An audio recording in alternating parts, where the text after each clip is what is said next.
Salut, c'est moi, Sadok Laswat, bouquiniste de Nabil, Tunisie. Je vais vous montrer un film qui concerne l'histoire des droits de l'homme. Top chrono.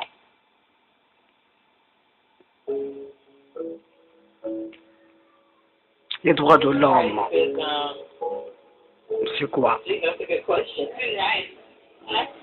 Wow. I don't even know how to give that a definition. I would probably have to do a little bit of homework or something. Any right, I think any, just as a normal, human, any... The rights the humans have. This is very vague. Tú le puedes preguntar a 20 personas y te van a dar 20 diferentes opiniones. Okay, sure. So we just take them for granted that they're there, but we don't even consider what they are. Choses auxquelles vous avez droit, la liberté que vous ont garantie en membre de l'espèce Homo sapiens, homme, femme, enfant. Les droits de l'homme sont les droits que vous avez du simple fait d'être humain.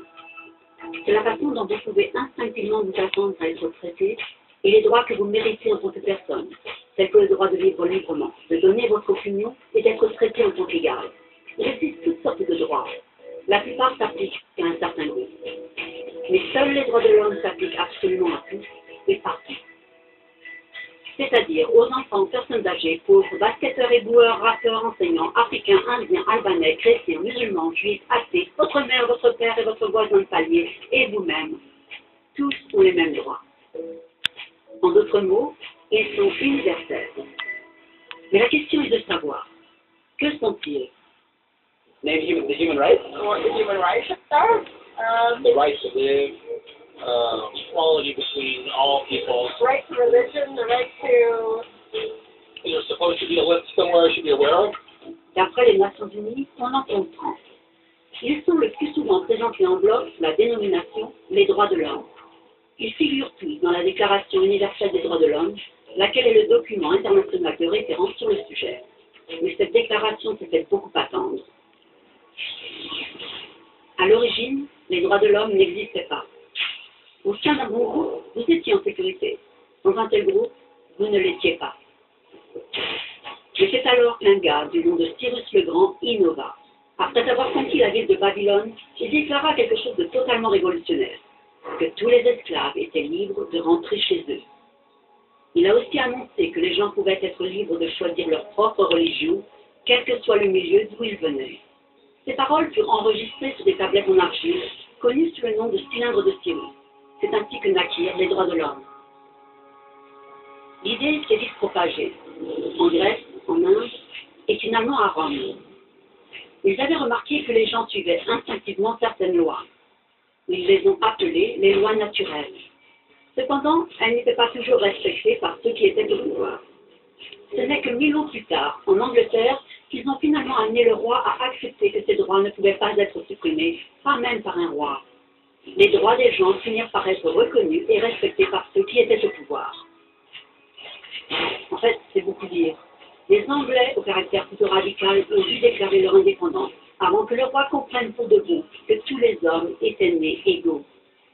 Non pas qu'il aimait l'idée, mais il ne pouvait pas les arrêter, et ainsi naquit l'Amérique. Les Français leur ont emboîté le pas avec leur propre révolution, leurs propres droits.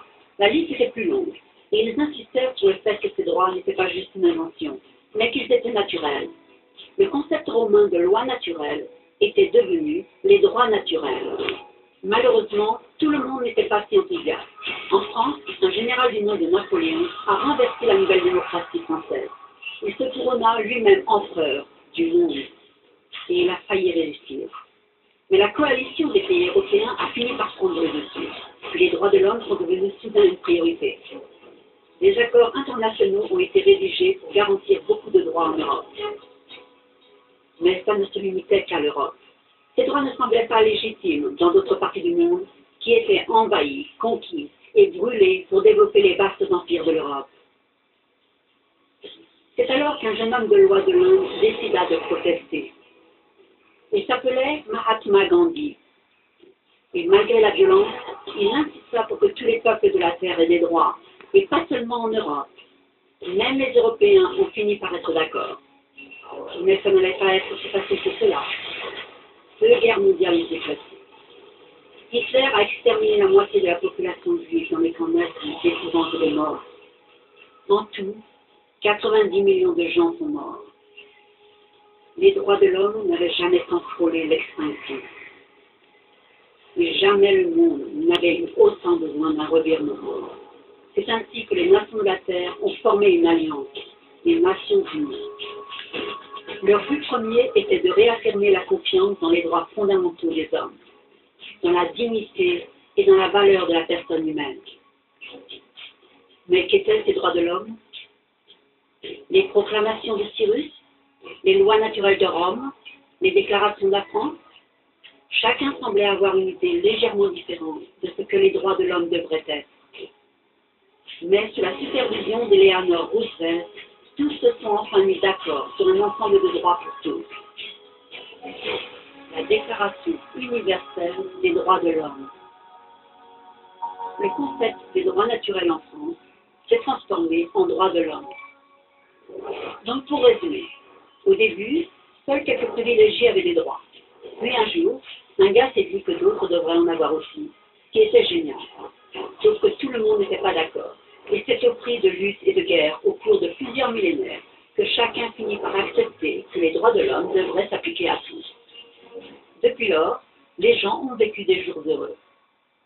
Sauf qu'il y a un léger problème. Si les gens ont le droit de se nourrir et d'avoir un abri, comment se fait-il que 16 000 enfants meurent de faim chaque jour? Toutes les 15 secondes. Si les gens ont droit à la liberté d'expression, comment se fait-il que beaucoup soient en prison à cause de leurs opinions? Si les gens ont droit à l'éducation, comment se fait-il que plus d'1 milliard d'adultes ne sachent pas lire? Si l'esclavage a été effectivement aboli, comment se fait-il qu'il existe encore 27 millions d'esclaves aujourd'hui, plus du double qu'en 1800? Le fait est que la Déclaration universelle des droits de l'homme n'avait pas pouvoir de loi lorsqu'elle a été signée. C'était facultatif. Et en dépit de bon nombre de documents, de conventions, de traités et de lois, ce n'est guère plus que des mots sur une page. La question est de savoir qui va faire de ces mots une réalité.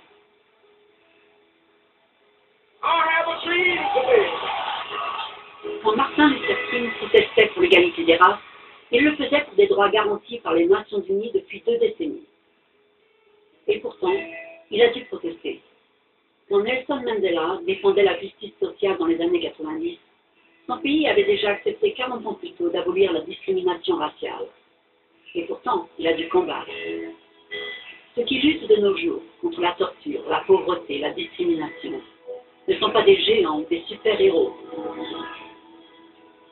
Ce sont des gens, enfants, mères, pères, enseignants, des individus libres de penser qui refusent de se taire, qui se rendent compte que les droits de l'homme ne sont pas une leçon d'histoire, ni des mots sur une page, ni des discours, ni des campagnes publicitaires ou commerciales. Ils sont les choix que vous faites chaque jour en tant qu'être humain.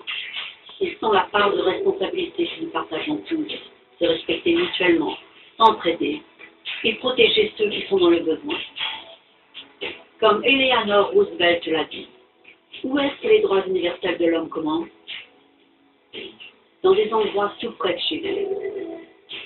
Si près, si petits, qu'on ne peut même pas les voir sur une carte. Et pourtant, ces endroits représentent le monde d'un individu, le quartier dans lequel il vit, son école, son université, l'usine, la ferme ou le bureau. Ce sont des endroits où chaque homme, femme et enfant aspire à une justice équitable, des chances équitables, une dignité équitable sans discrimination. C'est dans la mesure où ces droits seront vrais, près de chez toi, qu'ils pourront l'être partout ailleurs.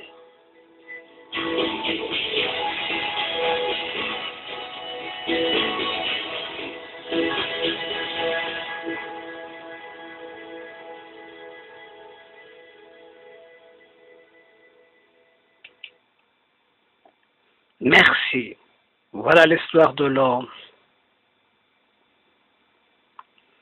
شكرا لاستماعكم. هذا الفيلم باللغة الفرنسية، وإن شاء الله في شريط لاحق. صدق الأصوات دو كنيسة نابل تونسي، صدق الأسد دو كنيسة نابل تونس، شهر نوفمبر 2015 الأحد، وإلى اللقاء.